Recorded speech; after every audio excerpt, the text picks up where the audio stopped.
तव नौमि सरस्वती पादयुगम।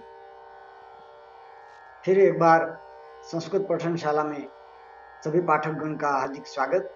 आज हम लघु सिद्धांत कौमुदी के अनुसार तुल्यास्य प्रयत्नम सवर्णम अंतर्गत उच्चारण स्थान के बारे में सीखेंगे।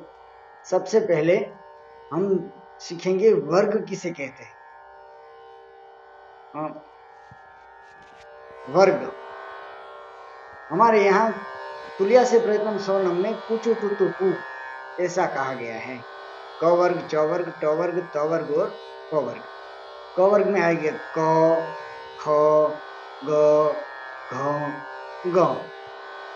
च वर्ग में आएगा च, छ, ज, ज, य। ट वर्ग में आएगा ट, ठ, ड, ढ, ण। त वर्ग में आएगा त, थ, द, ध, न। और प वर्ग में प, फ, ब, भ, म। दर्शक मित्रों, हमारे उच्चारण स्थान में कौन कौन से है ये देखेंगे। कंठ, जो हमारे गला कहते हैं, कंठ। तालु, हमारे जिह्वा, जिह्वा के ऊपर के स्थान को हम तालु कहेंगे। मूर्धा, हमारे कंठ और तालु के बीच वाला जो जगह है उसे हम मूर्धा कहेंगे। दंत, दांत। ओष्ठ, हमारे होठ में जीभ के स्पर्श से जो व्यंजन निकलते हैं उसे हम ओष्ठ व्यंजन कहेंगे। नासिका, नाक में से उच्चार निकलता है उसे हम नासिका व्यंजन कहेंगे। जिह्वा मूल, अर्थात जीभ के 3 स्थान होते हैं। जिह्वा अग्र, जिह्वा मध्य और जिह्वा मूल, जो कंठ के प्रारंभ के भाग में जो आता है उसे जिह्वा मूल कहते हैं। और 2 व्यंजन आएंगे कंठ तालु, जो उच्चारण संयुक्त स्थान है। कंठ और तालु, कंठ है और तालु दोनों जगह पर से निकलेंगे, वो व्यंजन को हम कंठ तालु कहेंगे।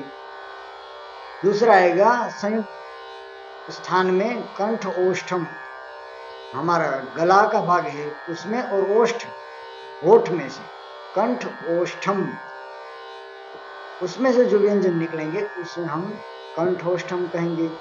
तीसरा दंतोष्ठम, दांत और होठ से जो व्यंजन निकलेंगे उसे हम दंतोष्ठम कहेंगे। तो पाठकगण, ये 7 जो है उसमें हम संयुक्त व्यंजन स्थान है उसे तीन भाग में वहेंचे हैं, और ये 7 है जो पृथक पृथक व्यंजन और उच्चारण स्थान है।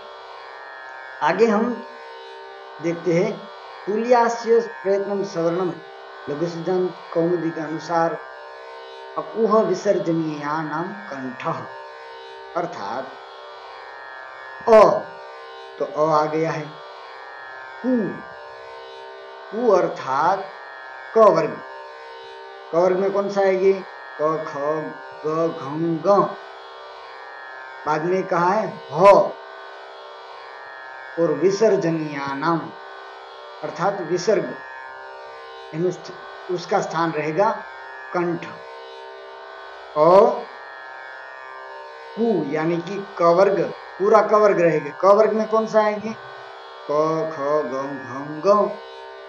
बाद में ह, और उसके बाद अंतिम रहेगा विसर्जनीयानाम, विसर्ग, उनका स्थान रहेगा, उच्चारण स्थान रहेगा कंठ।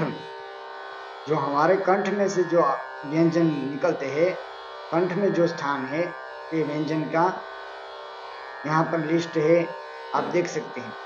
उसको याद रखने के लिए ये सूक्ति तुल्यास्य प्रयत्नम सवर्णम वाला सूत्र आपको कंठस्थ करना पड़ेगा।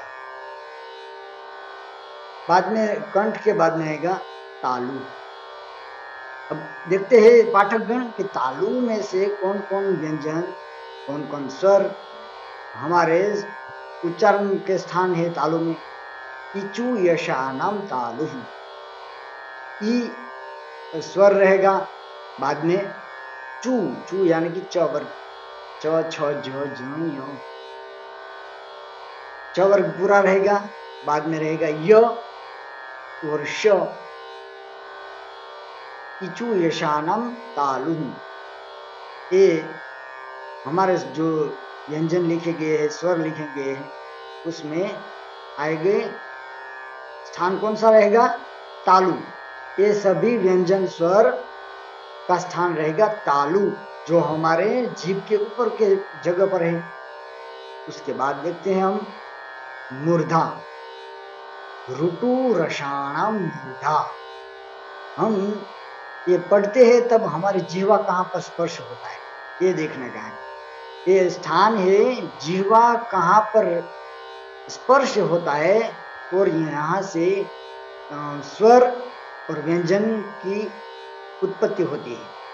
तो हम देखते हैं मूर्धा में से कौन कौन व्यंजन निकलते हैं? ऋतु रसाणाम मूर्धा। रु टू यानी कि ट वर्ग पूरा रहेगा। रु टू यानी कि ट ठ ड ढ ण, ट वर्ग पूरा रहेगा, बाद में रहेगा र मूर्धन्य श, ऋतु रसाणाम मूर्धा। यानी कि मूर्धा में जो हमारी तालु और कंठ दोनों के बीच में ऊपर की जगह है, वहां पर जो रहेगा उसे हम मूर्धा कहेंगे। ये स्वर व्यंजन का स्थान रहेगा मूर्धा। फिर से दोहराता हूं, ऋतु रसाणाम मूर्धा। दंतः। ऋतु लसानाम दंतः। लृ यानी कि लृ जो बोलते हैं दंत में, दांत में जीभ का स्पर्श होने की जगह है, जो दांत है हमारा, उसमें जीवा का स्पर्श होगा ड्रू। बाद में तू, त वर्ग हमारे पहली दूसरी इमेज में देखा है, वर्ग के अनुसार आप देख सकते हैं त थ द ध न। तू यानी कि त वर्ग पूरा, ल एवं स, इन सभी वर्णों का स्थान रहेगा दांत। जो दांत में स्पर्श होती है हमारी जिह्वा, लृ तो थ द ध न ल स, तो इसमें हम दंत्य स कहते हैं। इसका सभी का स्थान रहेगा दांत। ओष्ठः। उपपद्मानीयानाम ओष्ठौ। उ स्वर रहेगा, उ यानी कि प वर्ग, प फ ब भ म। उपपद्मानीयानाम ओष्ठौ। उ के साथ प वर्ग पूरा रहेगा, जिनका स्थान रहेगा ओष्ठौ। बाद में हम संयुक्त स्थान है उसको हम बाद में देखते हैं। फिर से दोहराता हूं, उपपद्मानीयानाम ओष्ठौ। आगे देखते हैं नासिका। नासिका में कौन कौन से स्वर व्यंजन है हम देखते हैं। यमंगणनानाम नासिका च। वर्ग के पांचवा अक्षर, जो हमें पहली दूसरी इमेज देखी, वर्ग कुचु टुतुपु क ख ग घ ङ च च ज ज ञ ट ठ ड ढ ण त थ द ध न प फ ब भ म, जो इन सभी वर्ग के पांचवा अक्षर य म ग ण न, सभी के पांचवा अक्षर रहेगा, उसे हम अनुनासिक बोलते हैं। जैसे कि अनुनासिक किसे कहते हैं? अनुस्वार। अनुनासिक का स्थान कहाँ रहता है? अनुस्वार। यमंगणनम, यमंगणनम, अर्थात अनुस्वार का स्थान रहता है, जिसे अनुनासिक बोलते हैं। वो नासिका में से सभी का उच्चार होता है, इन सभी का स्थान रहे, उच्चारण स्थान रहेगा नासिका। दर्शक मित्रों, आगे देखते हैं हम नासिका।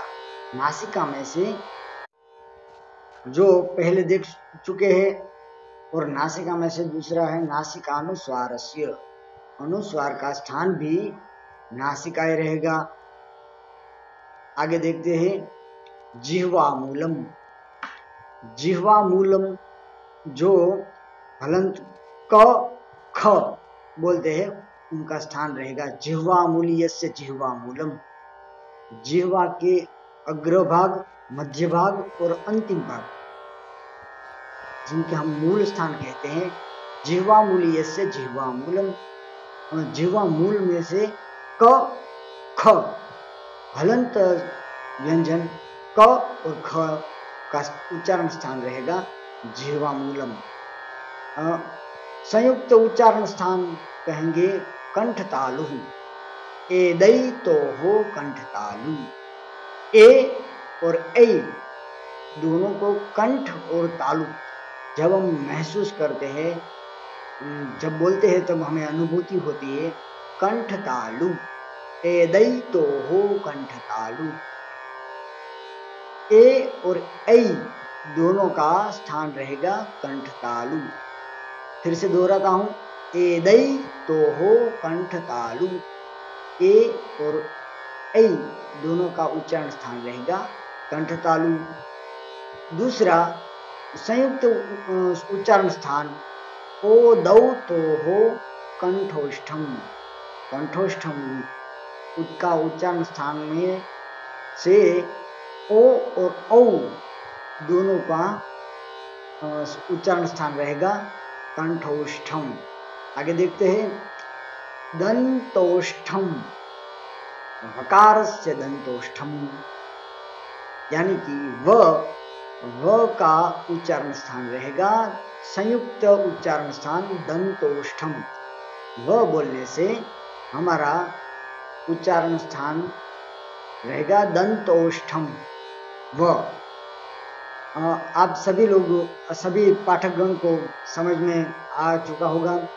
अगले वीडियो भी हमारा देखते रहिए। अगले फिर से नए वीडियो के साथ मिलेंगे। तब तक के लिए सभी संस्कृत पठनशाला के सभी पाठकगण को मेरा नमस्कार।